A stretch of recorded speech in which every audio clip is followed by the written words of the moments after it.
just think you're on the wrong side of the discussion. I won't say the argument because we're not arguing. But I wasn't aware that I'd picked a side at this point in proceedings. Okay, but pray continue. Okay, all right. Right, my view is this. In terms of, we've got regional variation about where you live in the country. Yeah. Well, what's the alternative? We all don't want a national lockdown. You say that. A lot of people do, including, Okay. I gather, including Valence and Whitty, who quite like the idea or were supportive, reportedly, of this 2-week so-called circuit breaker. But I appreciate that we might not want it in another sense, i.e. we wouldn't welcome it. Okay, let me phrase it another way. Of course. I think we would all appreciate a position from government that reflected the local situation, because we all know that certain cities and communities can, for a period of time anyway, be very different from another. And inevitably, it feels daft, doesn't it? If no one's got it in your town, you shouldn't be obeying the same rules and regulations as the town where everybody's got it. But that was what happened the first time round. I know, but we if you're smart, you learn from either mistakes or you debrief and if you you're move not smart, you die, or you get ill, you get incubated, or you pass it on to somebody who does. No, what I'm saying is this: I've not got a great deal of time for all these people who are saying, "I don't know what the rules are. I don't know." Let me just say this: if you go on to coronavirus.gov.uk, latest updates. You click on there. There's a list and chronological date order of all the updates.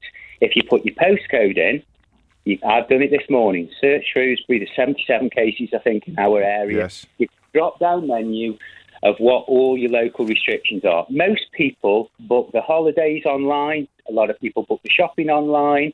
They buy the lottery ticket online. Yes, but here's the point, Rob, I don't think we're arguing, but we may be politely disagreeing, because if I buy my holiday online on a Sunday night, and I'm going to Ibiza, when I log on Monday morning, it hasn't been suddenly changed to Magaluf, which I'm afraid is... What? James, we're in a pandemic. We're not in normal times. Well, you're the one talking about holidays. Yeah, no, I'm just flagging the example of people going, "Oh, I'm confused. I don't know." But if it changes at midnight, you can forgive people for being confused, can't you? Of course you can. Right. Of course you can. But let's not blow it out of proportion. I think we need to take a step back, as we all have this huge appetite. Yes.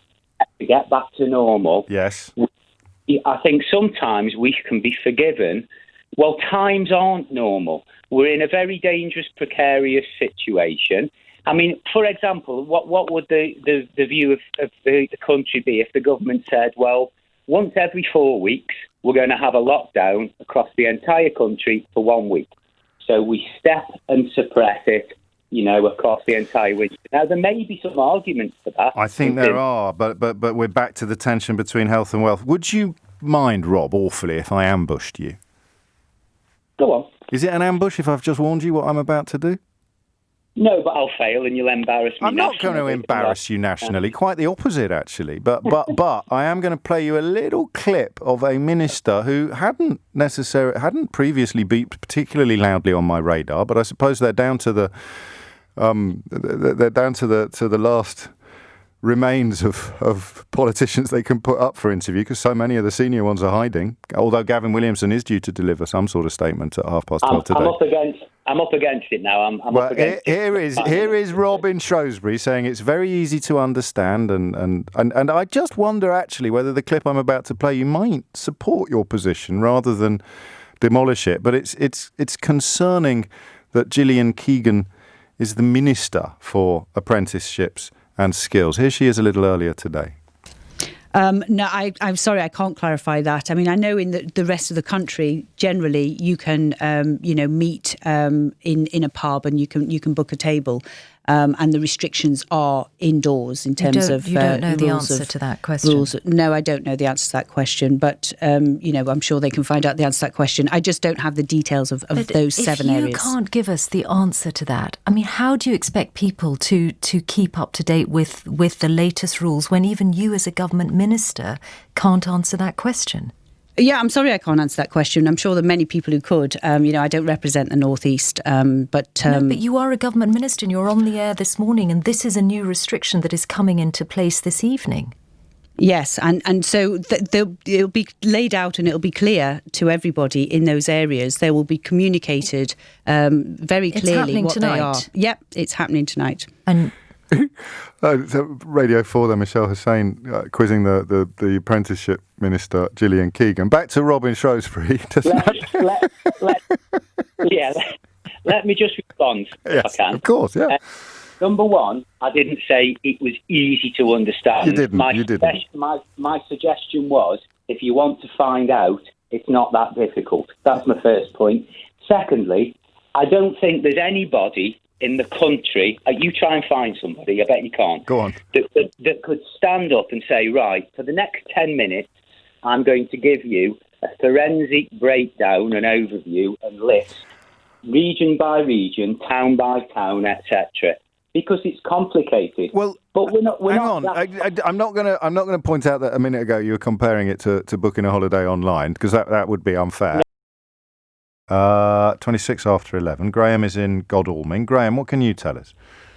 Yeah, hi James, Hello, good morning. Hello. I'm a 54-year-old and I've been in the same profession for 32 years. I was in the events profession. I was a designer for the events industry. Work died in March, and there's been numerous companies I worked for have gone bust in the last 2 months. That's both here and overseas. So I decided, okay, it's time I started a new profession, started looking around.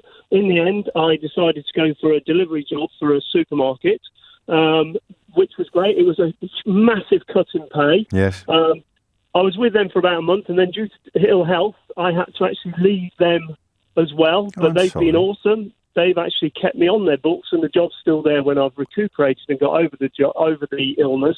Gosh. The simple fact is, though, what I wanted to say was, I'm actually, even though my pay is massively less, my responsibilities are less, my stress is less, and in some ways my home life's actually better now. My kids are happier. I spend more time with them. So there are positives to all of this. And you are, I mean, the reduction in your financial situation is something you can accommodate. You can.